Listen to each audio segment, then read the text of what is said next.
how would you describe yourself to someone who you've never met?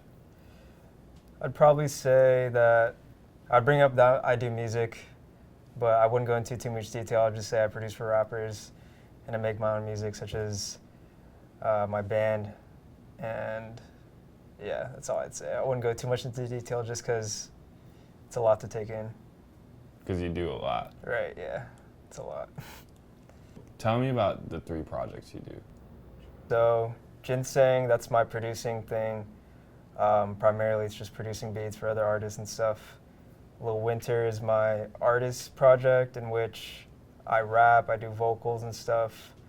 And Ivory is the duo band that I'm in with my brother. And we make indie music, indie rock music. And I'd say out of those 3, I really rock with it, the Ivory the most.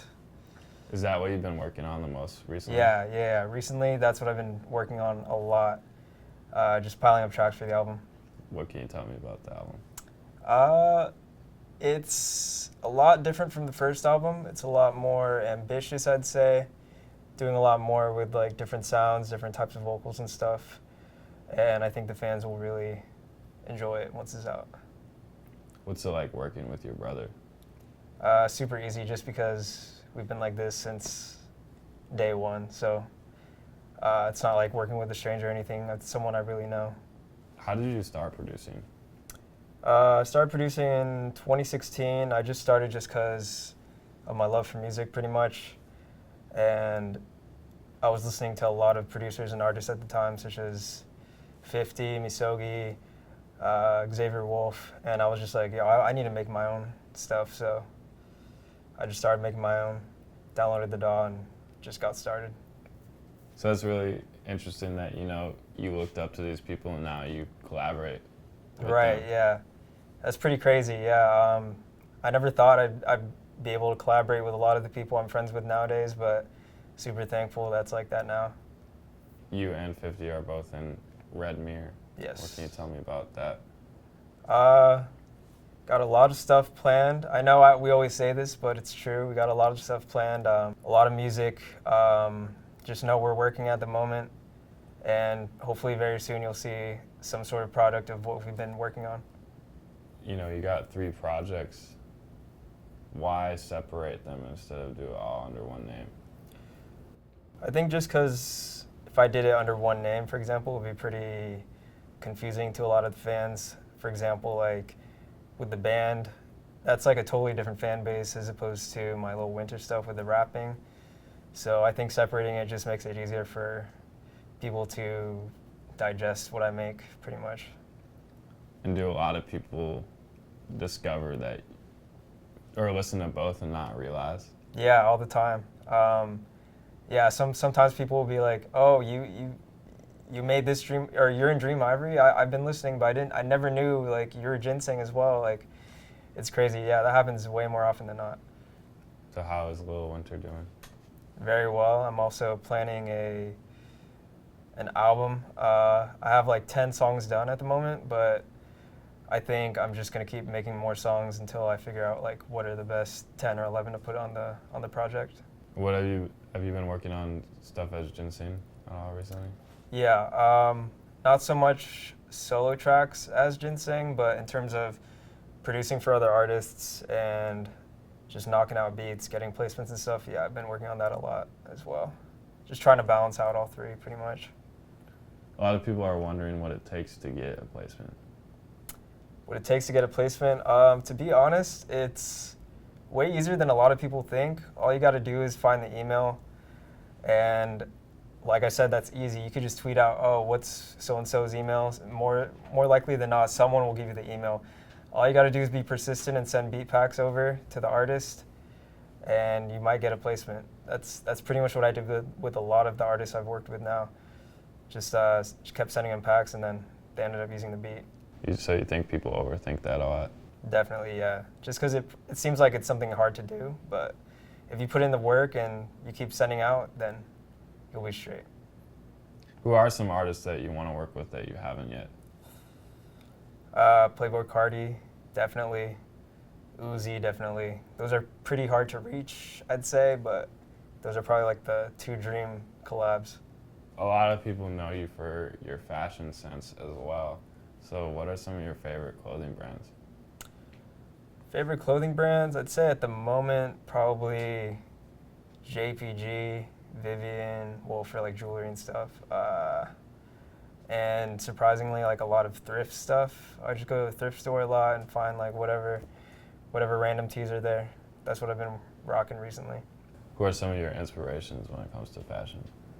When it comes to fashion, to be honest, I don't really have a specific inspiration. It's kind of just like what I really like. Usually, I guess I'd say my inspirations are just like those randoms on Instagram, those random fashion people. Like I'll be seeing them on the Explore page. I'm like, oh, that's something I could try out, but no one in particular.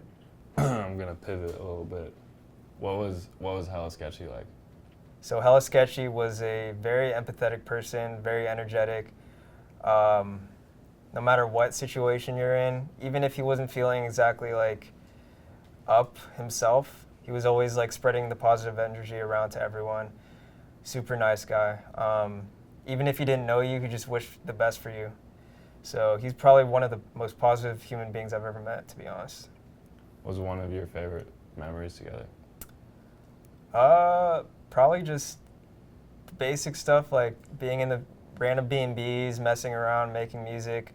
I don't think I have a particular memory just because there's so many, but I mean, just being able to talk to him, call him at night and see what's up, that's what I low-key miss the most. Is there anything else you want to say about him?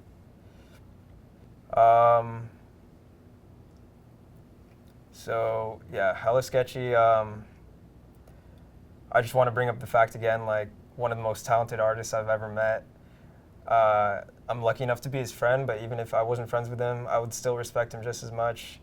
And it just brings me a lot of comfort knowing that his legacy is going to live on forever. Thank you. What can you tell me about Key World? So, You still in it? Yeah, Okay. yeah. So Key World is another group I'm in. That's one of the two I'm in.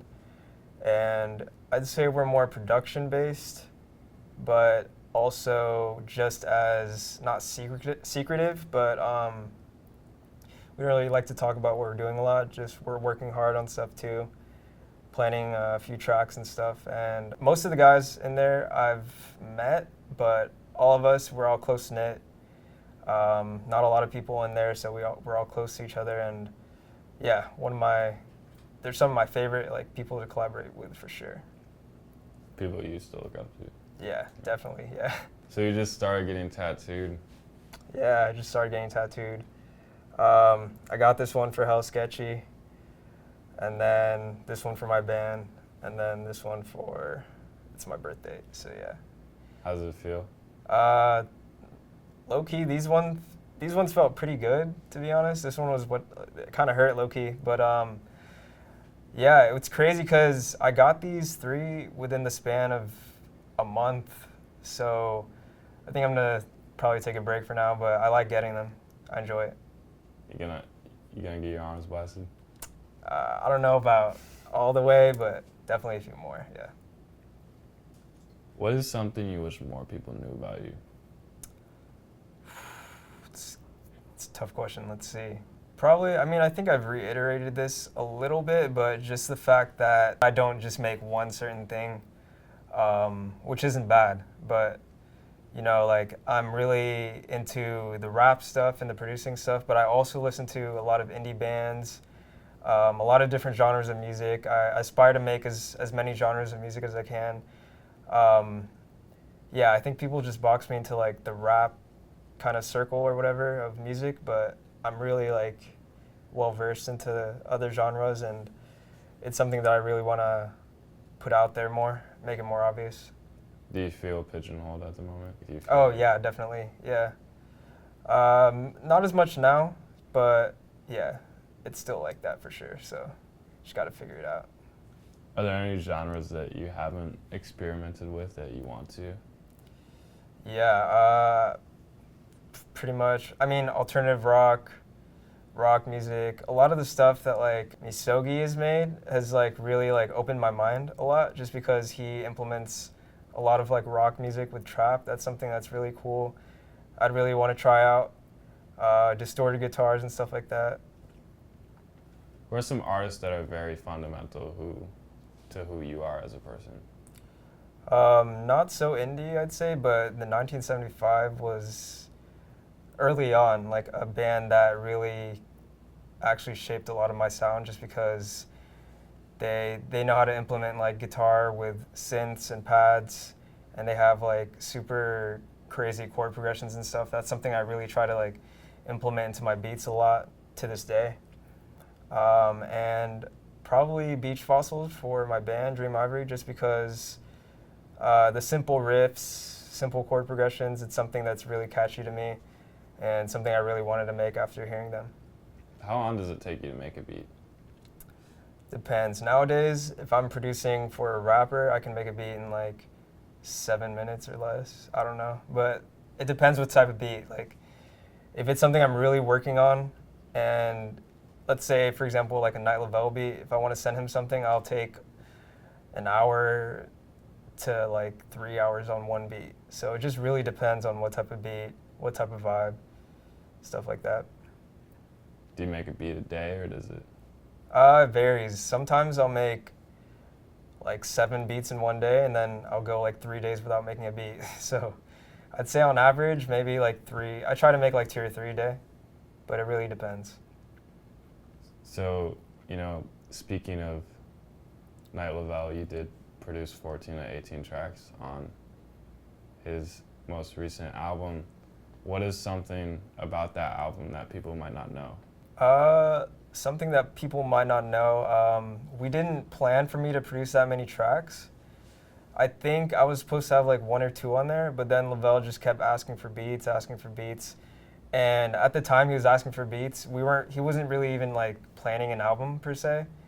But then we just stacked up so many songs, and then he told me, he's like, I think I have a direction for an album, let's make it an album.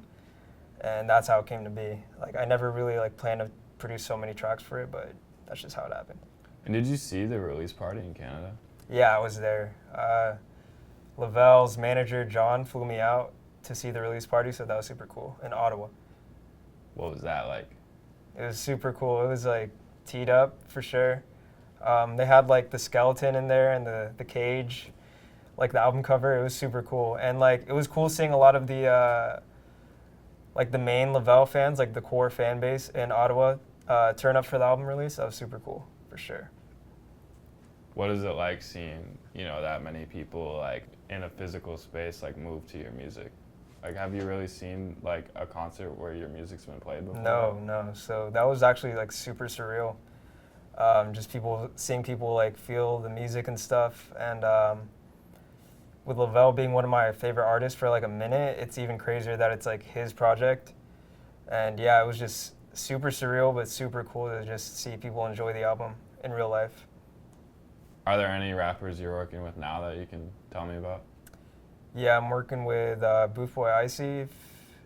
He's super hard. We're trying to work on a tape. I keep sending him beats. Working a lot with Ron So Cold still.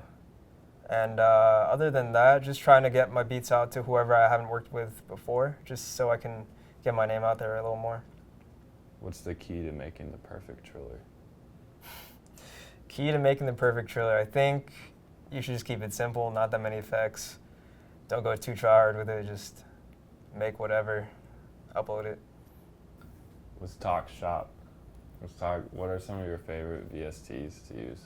VSTs, a lot of people use this, but Electra is one of my favorite VSTs just because you can tweak the sounds a lot. You can make a lot of rapper style beats. And other than that, probably Omnisphere, just because there's a lot of like ambient sounds that you can also tweak and make different types of beats for. Those are probably my favorite too. But the stock sounds are super bad, so you gotta get banks for those for sure. What is it like knowing that you have one of the most like sought after drum kits? I don't know, it's super weird, especially just because I think it's like whatever. But I mean, it's cool that a lot of people want it. I don't know, it's just a super weird feeling like that, and just everything else, like how like people like want the drum kit, want the beats. It's just super weird to me still, for sure. Do you think you'll ever return to making pure instrumentals like you did early on? Probably to a certain extent, but not like the older instrumentals, just because they were really sample based. And I'd say the type of music I was making at the time I'm not really into anymore, so I don't want to waste my time making something I'm not into. Everybody really wants to know about your skincare routine. It's nothing special. I literally use like this proactive face wash in the morning. That's all I do. I don't know. You gotta know. That's literally one of the most asked questions. I don't know why. It's not like my skin is amazing or anything. I don't know.